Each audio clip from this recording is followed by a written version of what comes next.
Jadi, saya kira ini hal yang memang,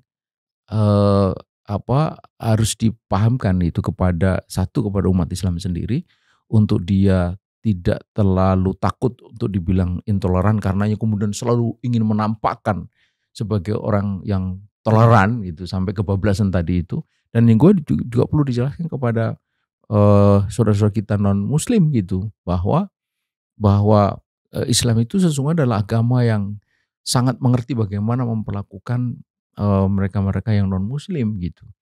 Eee, Jelas sekali secara agama tidak boleh ada paksaan untuk masuk ke dalam agama Islam. Kemudian, mereka diberi kebebasan untuk melaksanakan ibadahnya, termasuk juga, mendirikan tempat ibadah gitu.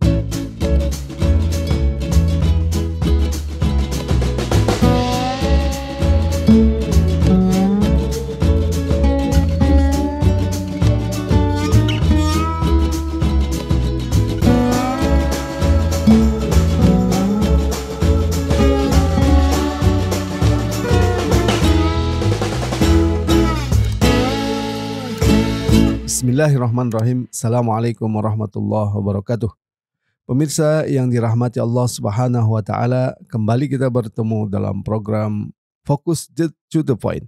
Kali ini kita akan membahas muncul kembali isu intoleransi terkait dengan sekelompok pelajar Kristen yang tengah mengikuti kegiatan eh, keagamaan di sebuah villa di Sukabumi, didatangi warga. Dikabarkan terjadi perusakan di sana. Kenapa isu intoleransi seperti ini terus-menerus muncul? Untuk itu kita akan membicarakan hal ini dengan Ustadz Ismail Yusanto. Assalamualaikum Ustadz. Waalaikumsalam warahmatullahi wabarakatuh.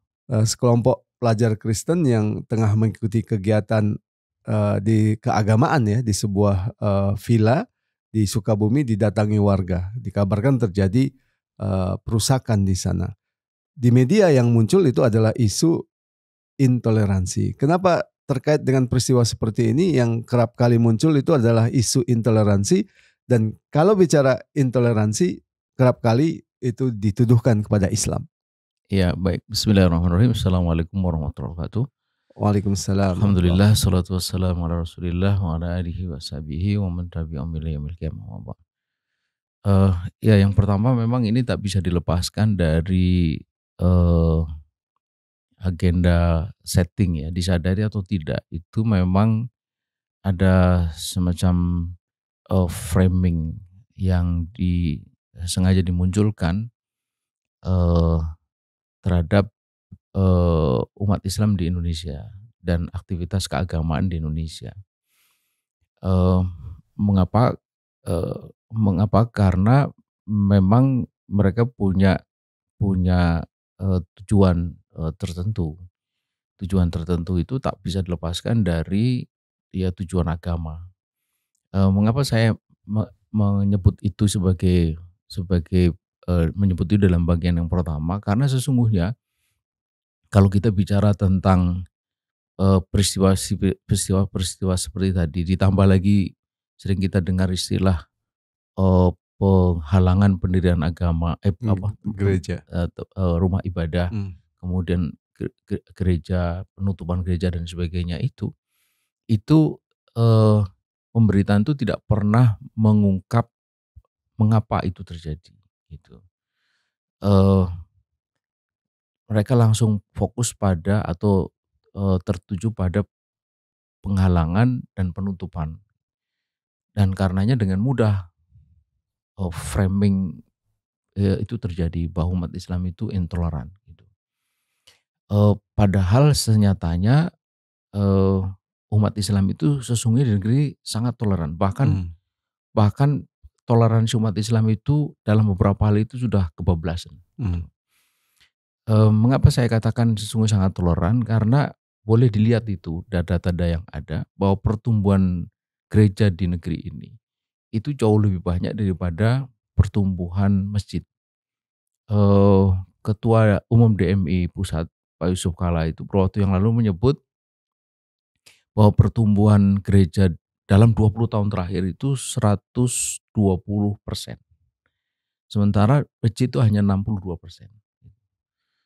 Bagaimana bagaimana bis bagaimana gereja itu bisa tumbuh begitu jika umat Islam itu, menghalang-halangi? Tidak mungkin, itu pasti karena umat Islam itu ya toleran tadi itu. Jika ada, beberapa kasus, itu pasti bukan karena persoalan teologis. Saya sering menyebut persoalan teknis yuridis. Sebutlah misalnya kayak GKI Yasmin. GKI Yasmin itu sudah dibuktikan di sana ada pemalsuan tanda tangan. Kepala desa yang memalsukan tanda tangan itu sudah divonis bersalah dan dihukum. Artinya itu udah proven. Jadi bukan opini lagi, itu proven atau terbukti bahwa memang ada pelanggaran hukum. Pemalsuan tanda tangan untuk apa maksudnya? Pemalsuan tanda tangan warga yang dikatakan setuju atas pendirian gereja GKI Yasmin itu. Nah, karenanya kemudian warga menolak keras pendirian gereja itu, mengingat proses-proses yang tidak benar itu gitu. Dan ini berlarut-larut memang kasus ini ya. Jadi ini lebih karena persoalan teknis yuridis itu. Jadi menyangkut perizinan, menyangkut teknis administratif lah, ya, IMB dan sebagainya. Bukan persoalan teologis. Sebab kalau persoalan teologis, maka musuhnya bukan 1-2 gereja yang dihalangi, tapi seluruh gereja akan dihalangi. Bukan 1-2 gereja yang ditutup, akan seluruh gereja ditutup kalau alasannya teologis, alasan keagamaan. Faktanya kan tidak, seperti tadi sudah disebut pertumbuhan gereja sangat besar. Bahkan gereja-gereja besar itu ada di pinggir-pinggir jalan di kota-kota besar kan begitu. Di Indonesia itu ada gereja paling besar di Asia Tenggara atau bahkan mungkin Asia, namanya Betani. Itu 35.000 kapasitasnya. Dan itu ada di Surabaya di wilayah yang majority Muslim gitu. Karenanya saya kira itu jelas ini satu framing yang kalau kita bicara lugas ya jahat itu, karena ingin memojokkan umat Islam yang sebenarnya sudah sangat toleran, itu dikatakan intoleran, yang sudah sangat toleran bahkan sudah kebablasan toleransinya seperti ikut serta dalam perayaan Natal menjadi panitia segala macam, itu kan sudah kebablasan, tapi terus saja dikatakan sebagai intoleran. Nah, apa agenda setting di balik itu? Itu kristenisasi itu. Dan itu nyata, bukan tidak nyata. Saya pernah 5 tahun itu menjadi ketua umum KDK, Komite Dakwah Khusus MUI Pusat. Itu kita punya data yang menunjukkan bahwa apa yang disebut kristenisasi itu memang terjadi, dan itu juga dibuktikan oleh statistik. Pertumbuhan umat Kristen baik Katolik maupun Protestan itu di atas 3%. Sementara pertumbuhan umat Islam itu justru di bawah 3%. Ya, jadi yang satu di atas 3%, yang satu di bawah 3%, hanya 2,7 kalau tidak salah. Itu yang membuat jumlah umat Islam itu terus menurun. Tahun-tahun 70 itu masih sekitar 90-an%. Tapi sekarang ini hanya kurang lebih sekitar 85% gitu. Secara quantity memang masih besar, masih majority, tetapi secara relatif dia mengalami penurunan gitu. Jadi saya kira ini hal yang memang harus dipahamkan itu kepada umat Islam sendiri, untuk dia tidak terlalu takut untuk dibilang intoleran karenanya kemudian selalu ingin menampakkan sebagai orang yang toleran gitu sampai kebablasan tadi itu. Dan yang gue juga perlu dijelaskan kepada saudara-saudara kita non Muslim gitu, bahwa Islam itu sesungguhnya adalah agama yang sangat mengerti bagaimana memperlakukan mereka-mereka yang non Muslim gitu. Jelas sekali secara agama tidak boleh ada paksaan untuk masuk ke dalam agama Islam. Kemudian mereka diberi kebebasan untuk melaksanakan ibadahnya, termasuk juga mendirikan tempat ibadah gitu. Dan itu berlangsung bukan hanya sekali ini atau kali ini, tapi sudah dari awal dulu gitu. Kemudian Islam juga melindungi harkat, martabat dan kehormatan mereka. Sampai Imam Ali itu menyebut damuhum kadamina, darah mereka seperti darah kita. Maluhum kamalina, harta mereka seperti harta kita. Kalau darah seorang muslim tidak boleh ditumpahkan, begitu juga non muslim tanpa hak. Kalau harta orang Islam tidak boleh diambil tanpa hak, begitu juga harta orang selain Islam. Ya, terkait dengan Gitu. persoalan teknis tadi, Ustaz, ya. Iya. Ini juga kalau saya baca di media BBC News yang memberitakan hal ini, dalam dalam perspektif lain, eee, Ijang ini ada yang bernama Ijang Hmm. bersama dengan Forum Komunikasi Pimpinan Kecamatan Hmm. Cidahu itu mendatangi rumah Ya. ini ya. Kemudian Ijang mengatakan, "Kami itikad baik menanyakan izin karena rumah itu, rumah villa itu dipakai kegiatan, minta ada izinlah si pihak villa tidak mengindahkan atas datangnya kami, Babinsa, Pak Kapolsek, Pak Camat kurang Ya. diindahkan, sehingga kami berinisiasi akan membuat surat imbauan." Ini kan sebenarnya Ya, persoalan-persoalan yang disebut yang persoalan teknis, teknis tadi. teknis Dan kemudian yuridis. muncul spontanitas masyarakat untuk mendatanginya Ya. ya, dan itu juga terjadi sebenarnya dalam Ya. kasus ini, Ustaz. Nah, Ya. yang jadi pertanyaan itu kan kalau kita bicara terkait dengan kristenisasi tadi ya, Ya. ada pertanyaan kritis. Kalau orang Islam, kalau kristenisasi itu dikatakan mendakwahkan agama Hmm. Kristen, tapi orang Islam juga kan mendakwahkan agama Islam. Ya. Kalau ada pandangan begitu bagaimana? Ya. Eh, Justru di situ terjadinya paradok gitu. Jadi ketika kita ini melindungi umat Islam dengan berbagai cara, termasuk yang tadi itu meminta izin, itu kan sebenarnya prosedur teknis yuridis itu dikatakan sebagai intoleran.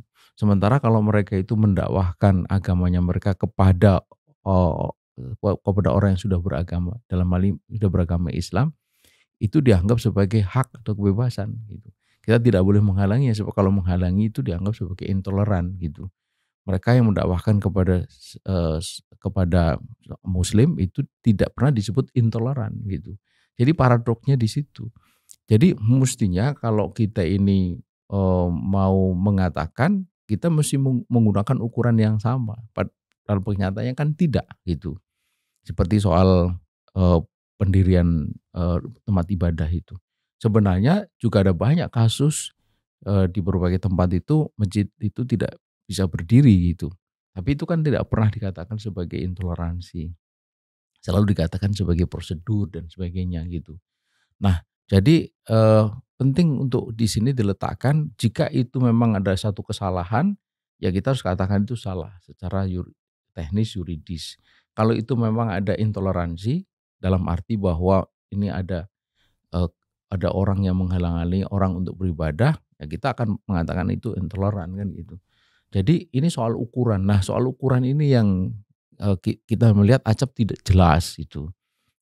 Apalagi kemudian ada maksud yang tidak baik di belakang itu, maka dia memanfaatkan ukuran yang tidak jelas itu untuk membuat framing seperti yang tadi Dan disebut. melakukan generalisasi ya. Jadi Melakukan seolah-olah generalisasi, umat Islam itu intoleran begitu. intoleran gitu. Dalam beberapa kasus kalau kita lihat kan seperti di negara-negara Eropa, Amerika, itu kan mendirikan eee, masjid juga tidak gampang ya Iya, di tempat bahkan yang ya, mayoritas itu memang iya, beragama Nasrani. Sebenarnya iya, kan secara sosiologis itu suatu iya, hal yang bisa diterima, iya, masuk akal lah gitu ya. Kita iya, bayangkan di suatu negeri yang mayoritas Muslim, apalagi Sukabumi misalkan iya, yang dikenal sebagai daerah Muslim, iya, tiba-tiba ada kegiatan-kegiatan seperti itu iya, kan, respon keimanan seorang Muslim kan iya, sebenarnya wajar iya, melihat hal itu. iya, Bagaimana pandangan dari iya, Ismail?